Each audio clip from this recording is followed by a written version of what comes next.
Hello everybody, my name is Mr. Fussell from Business 101. Today we're going to be going over break-even and break-even analysis.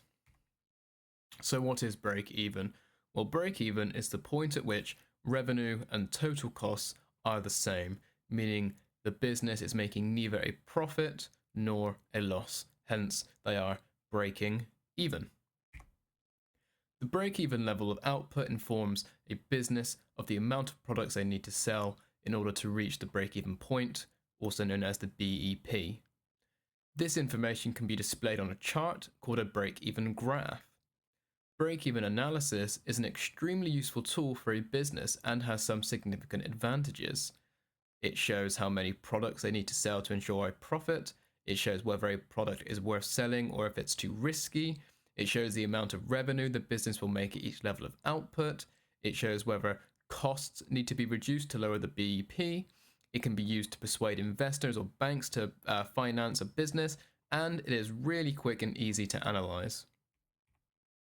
But it also has some disadvantages. So break-even assumes a business will sell all the stock at the same price. Businesses can be unrealistic in their calculations. Variable costs could change regularly, meaning the analysis could be inaccurate, and they can be time consuming to create, but not that time consuming, but more time consuming than not doing it. A break-even graph shows a break-even point in a visual way.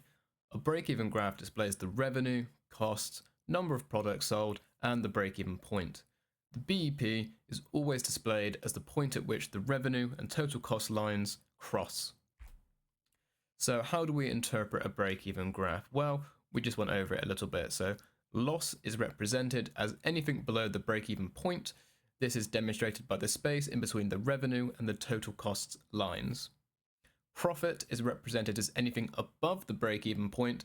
This is demonstrated by the space in between the revenue and total cost lines. The break-even point is always the point at which the revenue and total cost lines cross. The fixed cost line is always demonstrated as a straight line across the graph. This represents that the costs remain the same at any level of output. The total cost line always starts on top of the fixed cost lines. Adding the variable costs onto the fixed costs is why this becomes the total costs line. The revenue line always rises with the level of output. This represents an increase in revenue. And finally, break-even graphs are drawn with reasonable estimated maximum total costs and sales on each axis, so the break-even point is clearly visible.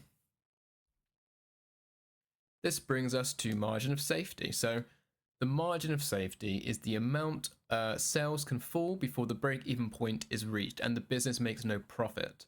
This calculation also tells a business how many sales they have made over their break-even point. The larger the margin of safety, the lower the risk for a business. So how do we calculate that? Calculating the margin of safety is as simple as actual sales minus break-even sales. So for example, a business has a break-even point of 100 products and has sold up 150.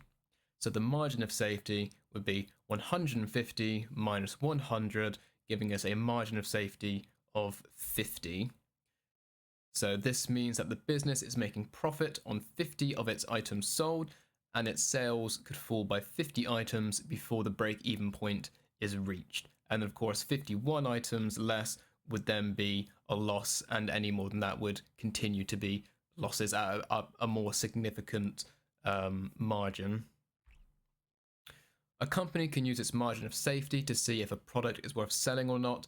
So for example, if the break-even point is 3,800 items and projected sales are 4,000 items, a business may decide not to sell a product as it would only be making profit on 200 items, making the risk very high. And that is everything on break-even. Thank you so much for watching, guys. We will see you in the next video. Don't forget to like, subscribe, and comment. Thank you very much. Goodbye.